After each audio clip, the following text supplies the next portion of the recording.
Welcome friends, welcome to another episode, exciting episode of ઘર કી રસોઈ. તો આજે ઘર કી રસોઈમાં બનાવી રહ્યા છે મેંગો શ્રીખંડ. મેંગોની સિઝન જઈ રહી છે, પણ તો પણ આજે અમે બતાવી રહ્યા છીએ મેંગો શ્રીખંડ. તેમાં શું શું જરૂરિયાત પડશે એના માટે આપણે 1 કિલો દહીં લીધું છે.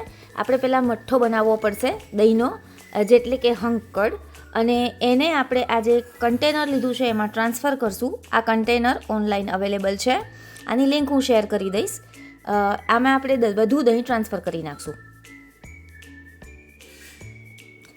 હવે આપણે આમાં દહીં, આ કન્ટેનરના ઉપરના પાર્ટને આપણે દહીંથી ભરી દઈએ છીએ. આ લગભગ 12 થી 15 કલાકમાં આનું બધું પાણી નીતરી જશે અને આપણને સરસ જોઈએ છે એવું હંકડ મળી જશે. આને આપણે બહાર રાખવાનું નથી, આને આપણે ફ્રીઝમાં રાખવાનું છે, જેથી કરીને ખાટું ના થઈ જાય.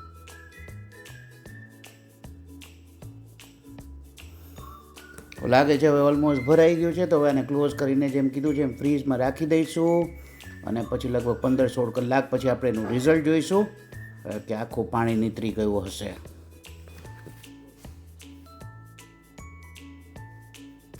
લગભગ 12 કલાક પછી એને ફ્રીઝમાંથી કાઢ્યું તો એનું બધું જ પાણી નીતરી ગયું છે અને આપણને જે પ્રકારની કન્સિસ્ટન્સીવાળું હંકડ જોતું હતું એ આપણને અહીંયા મળી ગયું છે.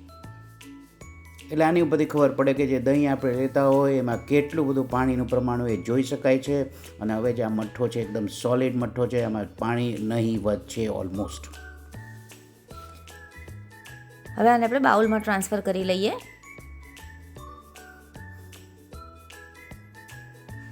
તમે જોઈ શકો છો આખું આમ પેંડાની જેમ આખું આમ સોલિડ છે મઠ્ઠો. આવી કન્સિસ્ટન્સી હોવી જોઈએ. એને વિસ્કરથી આપણે તોડી લીધો. હવે જો એમાં સહેજ પણ પાણી લાગતું નથી. હવે આપણે આમાં મેંગો શ્રીખંડ છે તો કેરીનો પલ્પ ઉમેરીએ છીએ. આ કેરીનો રસ નથી, આમાં ખાંડ પણ નથી અને આમાં પાણી પણ નથી. સિમ્પલ કેરીને ક્રશ કરીને ખાલી એનો પલ્પ લીધો છે. અત્યારે જોવાનું એ છે કે આ કેસર કેરી છે. કેસર કેરી લગભગ આ કચ્છની કેસર કેરી છે, પણ કોઈ પણ કેરી આમાં વાપરી શકાય.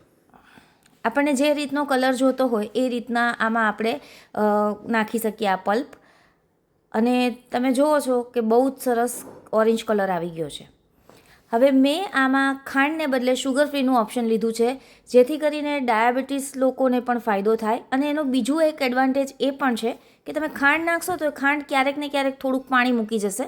તમે એને રાખી મૂકશો ને તો એમાંથી પાણી નીકળશે. શુગર ફ્રીમાં એવું નહીં થાય અને સ્વાદ તો એનો શુગર જેવો જ આવે છે.